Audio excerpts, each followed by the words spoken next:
جی جی کیا کون سا اسپتال میں؟ ٹھیک ہے سر تھینک یو.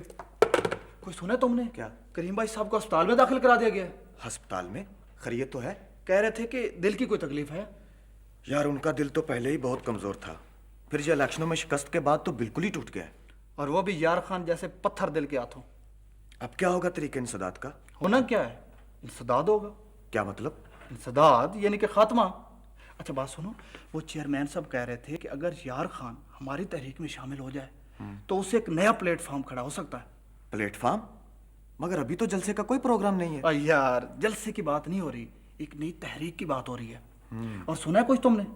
وہ حکیم حکمت یار جو ہے وہ انجمن افزائش اولاد کے دفتر پر قبضہ کرنے کی کوشش کر رہا ہے. حکیم حکمت یار جنگ وہ سند یافتہ؟ ہاں، اور چیئرمین صاحب کا خیال ہے کہ اس کا مقابلہ یار خان کے اتحاد سے ہی ممکن ہے. تو پھر یہ ہمارے کریم بخش صاحب کا کیا بنے گا؟ ان کا کیا بننا ہے، ان کے لیے تو اسپتال میں ایک کمرہ مستقل طور پر بک کرا دیا گیا ہے.